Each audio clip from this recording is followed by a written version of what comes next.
Hi friends, మీకు ఈ video నచ్చినట్లయితే లైక్ చేయండి, సబ్స్క్రైబ్ చేయండి.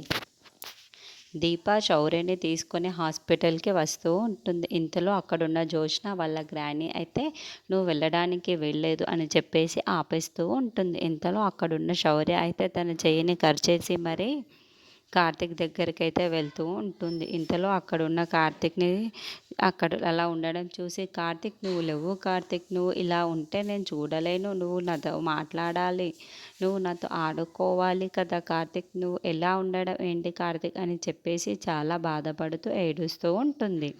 ఇంతలో అక్కడున్న కార్తిక్ అయితే తన మాటలను విని కదులుతూ ఉంటాడు. అది చూడగానే అక్కడున్న డాక్టర్ అయితే ఒక్కసారిగా షాక్ అయిపోతూ ఉంటాడు.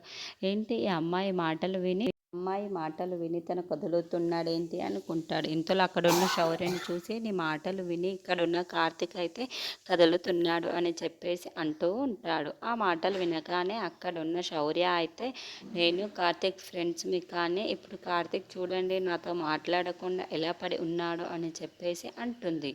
ఆ మాటలు వినగానే అక్కడున్న డాక్టర్ మాత్రం, లేదమ్మా, ఇప్పుడు నీ మాట వినగానే తను కదులుతున్నాడు అని చెప్పేసి అంటూ ఉంటాడు. ఆ మాటలు వినగానే ఇంట్లో ఉన్న వాళ్ళందరూ ఒక్కసారిగా షాక్ అయిపోతూ ఉంటారు. ఇంతలో అక్కడున్న డాక్టర్ అయితే, మీరెవ్వరూ మాట్లాడకండి, ఒక నిమిషం సైలెంట్గా ఉండండి, అమ్మా నువ్వు మాత్రమే మాట్లాడుతూ ఉండమ్మా, కార్తిక్ కార్తిక్ అని పిలుస్తూ ఉండమ్మా, తను ఎలాగైనా సరే మెలకులోకి వస్తే చాలు, తను తన బాధ నుండి తప్పించుకున్నట్లే అని చెప్పేసి అంటూ ఉంటాడు. ఆ మాటలు వినగానే అక్కడున్న శౌర్య మాత్రం, కార్తిక్ లేవు, కార్తిక్ నువ్వు నాతో ఇలా ఉంటే నాకు నచ్చదు, కార్తిక్ నువ్వు నాతో ఎప్పుడు లాగానే మాట్లాడుతూ ఉండాలి, మనం ఇందరం ఎప్పుడు చాలాగానే ఉండాలి, కార్తిక్ నువ్వు ఇలా ఉంటే నాకు అస్సలు నచ్చదు, లేదు, లేవు కార్తిక్, లేవు కార్తిక్ అని చెప్పేసి అంటూ అరుస్తూ ఏడుస్తూ ఉంటుంది. అది వినగానే అక్కడున్న కార్తిక్ మాత్రం కదులుతూ ఉంటాడు. అది చూడగానే ఇంట్లో ఉన్న వాళ్ళందరూ అయితే